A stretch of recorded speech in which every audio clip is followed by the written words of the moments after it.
Good morning and welcome.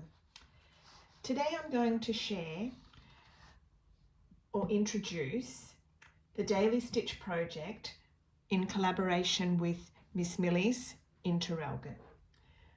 On Saturday, when I was sharing my skills in a class there, Gabby mentioned she would like to host a sew-along. I was stitching on this scroll where I had just put a piece of fabric on, done whatever stitching I felt like, and then put a border around it. I didn't plan out my grid first, I just put the piece on and stitched around it. This gave us the idea to grid up a piece that you could stitch onto each day for Advent. I've done 25 because you may want to stitch one for Christmas as well. The piece of fabric that will be in the kits that Gabby's doing up, there are a limited number of the scrolls that we can kit up using the same fabrics that I'll use to stitch on mine. That's helpful for people who don't have a stash of little bits and pieces of fabric left over from other projects. When I did this one, I just grabbed pieces out of my scrap bin, put them on, and the shape that I picked out decided the shape of what I was going, the grid I was going to have. So there are a limited number of those for people who don't have fabrics or who want to actually stitch along using the same as what I'm doing. When I'm doing a daily stitch project, I like to have a grid. Then I can just stitch into that particular part of it each day and know that I can just do whatever I like in there and not be overwhelmed what's still to come. You can stitch the borders all at once before you start on the daily stitching, and I'm sure that we'll have a day in the shop in November for people who want to come and do that and want a hands-on experience. You can stitch the borders just as you go, like I have here. On this one here, I used some 4-ply sock yarn that was left over from making socks, and I couched it down with just a purl 12. I used this Aurifil thread to just couch over. You could use a purl 8 or 2 strands of embroidery thread, your DMC stranded thread. You could use 1 strand, whatever you like. You can even self-couch with the wool. On this particular one here, I used the wool and just self-couched with the wool. I've threaded a bowhin number 22 with my wool. I'm just going to put a knot in the bottom of it.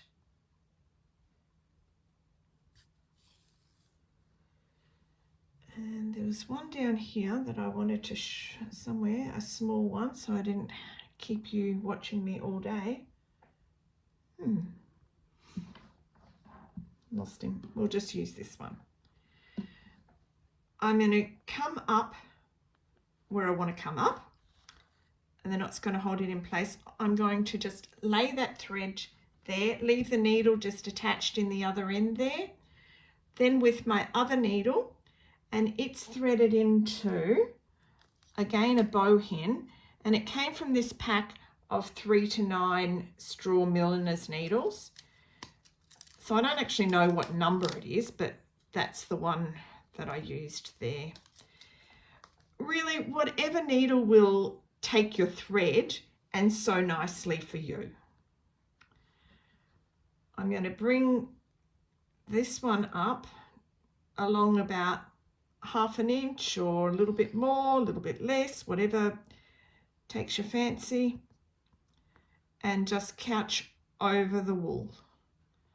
Come down a bit and couching over.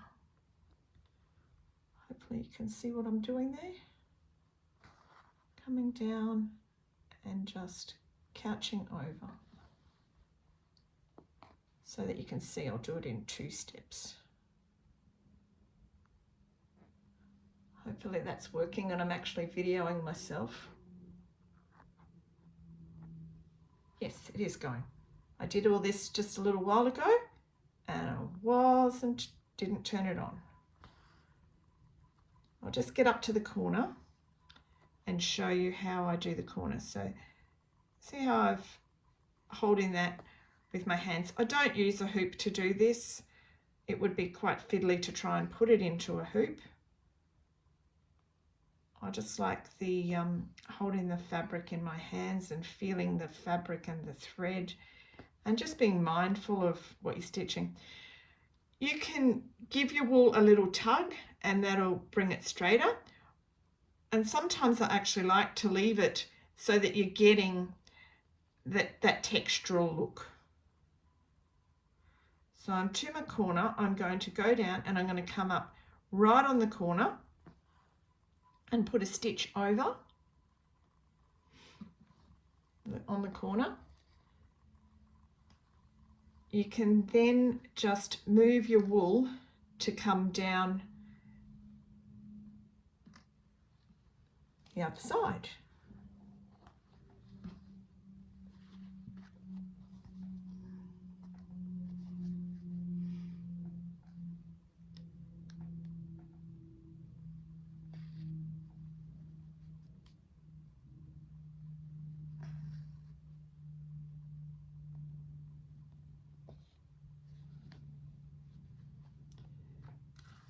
So now I can put my needle and take my wool to the back, just keeping that nice. You can even end off your back now if you want to.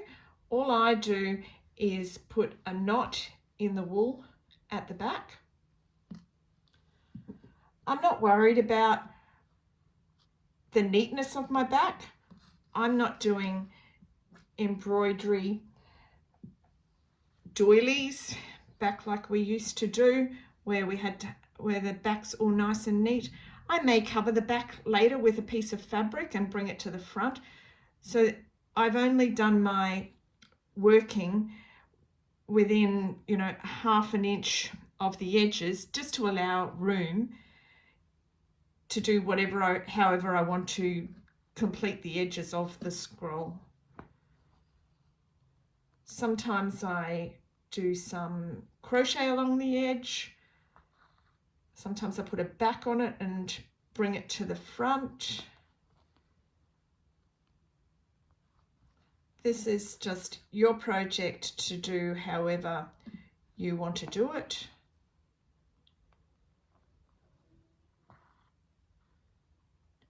I like to just have it as a little mindfulness thing to start off the day. I just get my cup of tea, and while I have my cup of tea, just do a square, 15 to 20 minutes. It gives me clarity to know what I need to be getting on and doing rather than just running around and doing things. I've finished couching along there. I've just taken that to back and I'm just going to end off that thread.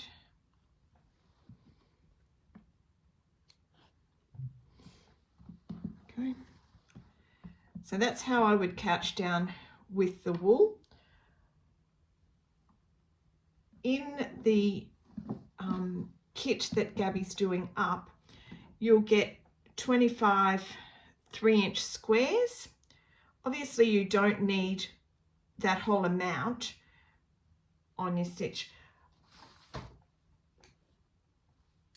On this particular one, I'm thinking I'll use this one in this little triangle here. So I'm just going to cut a triangle off the edge of the fabric. That will then go into that square. You can make it a little bit smaller if you want to do like I've done and do some stitching around the edge. So you can see that sometimes you're only going to have just a really small piece of fabric. So if you've got scraps at home, you'll be able to do just use those. The grid that I've drawn up fits on an A4 sheet of paper and will be available from Miss Millie's. And what you will do is just cut down the middle of your paper and put end to end. I actually designed it to go that way because I wanted, this one here was my 25, a heart. All hearts come home for Christmas always comes to my mind. And you would just do it like that for your scroll. The piece of fabric in the kit, not sure if I said this in the beginning, but if I did, is longer than the 25 grids. This allows you, if you want to continue stitching on after Christmas, and it also allows you room to attach it to your scroll. And my mum asked me the other day how I attach it to the scroll. So this one here, I've added an extra little piece of material to it to add it to the scroll. I'll just put it on the scroll. Now this all depends if you want neat edges, if you just, however you want to do it. So on mine, I'm going to just roll it around till I get to there so that it overlaps. This one could even be longer now. I did this before I started adding extra bits here. And then you can just put a couple of pins through to hold it.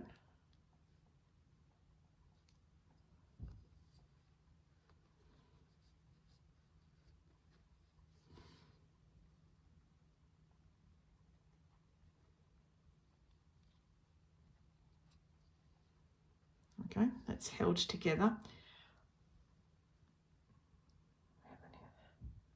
I just use a thread that's going to be neutral to the back. Let's see if we got some here.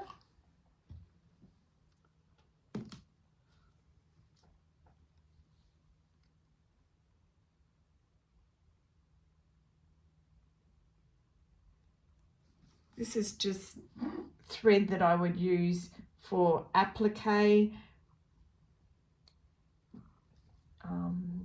Just, what is it? It's Metla Silk Finish. I think it's a 60 weight. Whatever thread you've got that you want that will work for you. There's no rules to what you do here. I just rolled it around so that it's nice and firm on your back, wherever it's going.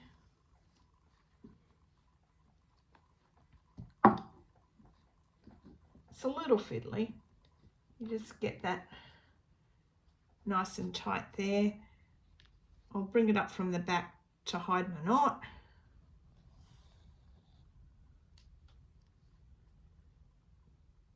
Just do a little stitch. If you go down and then come across, usually will work.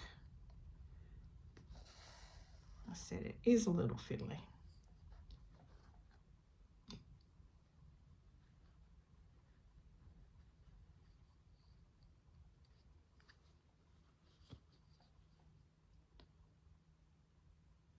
Just put a little stitch in there. There are a number of ways you can do this. I did it like this the other day, but I have done it. So just going across all the way across with a stitch like that, and if you come down there, that allows you to do it. The other way is that I've gone through to the back,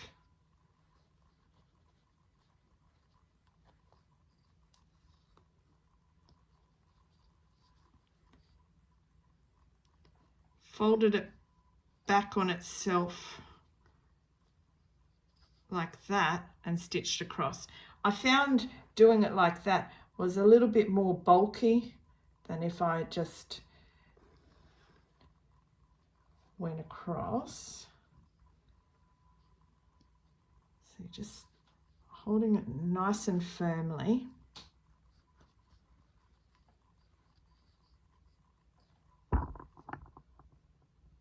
Just taking a little stitch in through all your layers.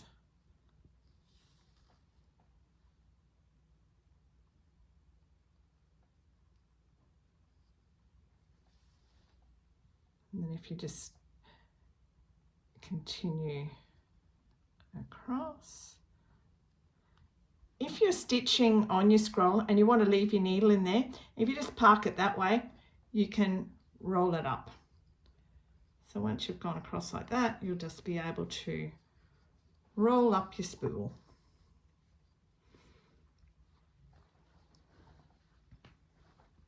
The other one I did is that because, as I said, there were only a limited number of the spools, and if you don't have a spool and you don't actually particularly just want to do a spool, I gridded it so that it could become a pouch. My thinking on this one was to have a zipper pouch. You actually don't need to make your daily stitching into a project. I'm just a little practical and like to do that. You can just stitch for the sake of stitching for your mindfulness, and it can just become its own self. So that's another option. When I did this one, I used Pearl 8 thread. This green is DMC 367. I did some running stitch and wove the running stitch, some Palestrinian knots, some self-couching, some back stitch, whatever stitch I felt like doing at the time. You can just go around the edge and grid up your piece.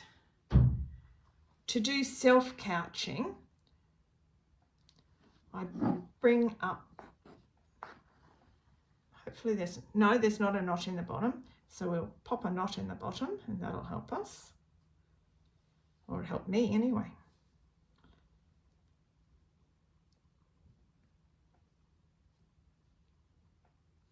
Goodness me, can't even put a knot in the bottom today.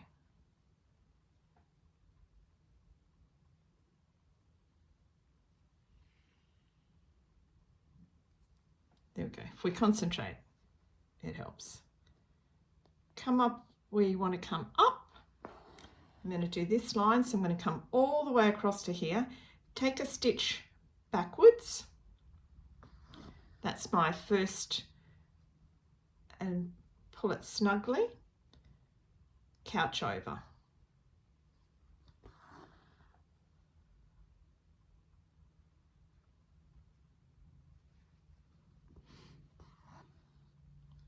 And as I said, I did some chain stitch, some back stitch, really just, I get bored of doing the one thing. I'm surprised I couched all of that other one with the wool, but it was good. It was a bus trip and a car trip, so that takes the boredom away of just doing the outline edges. This one, the green one, I did at craft group yesterday, so chatting to people, just stitching away. If I want to do the other side here and I don't want to stop, I'll just travel through the other stitching I've done on the back to come up to here.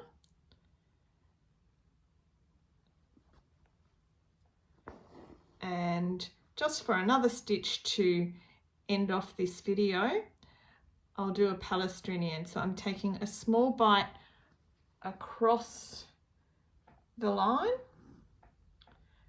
going under the stitch that was created there, pulling that aside and doing a stitch into the bottom of that stitch, and you get this cute little knot. So across the fabric,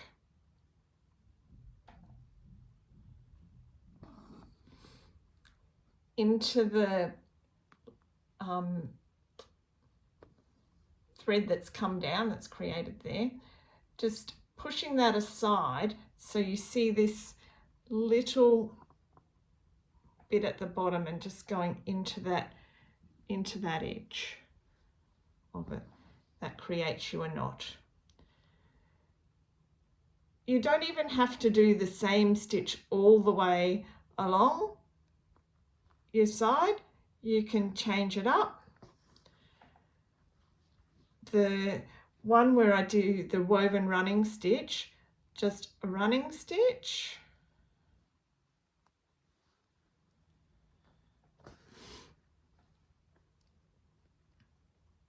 this is actually a favorite of mine, and it's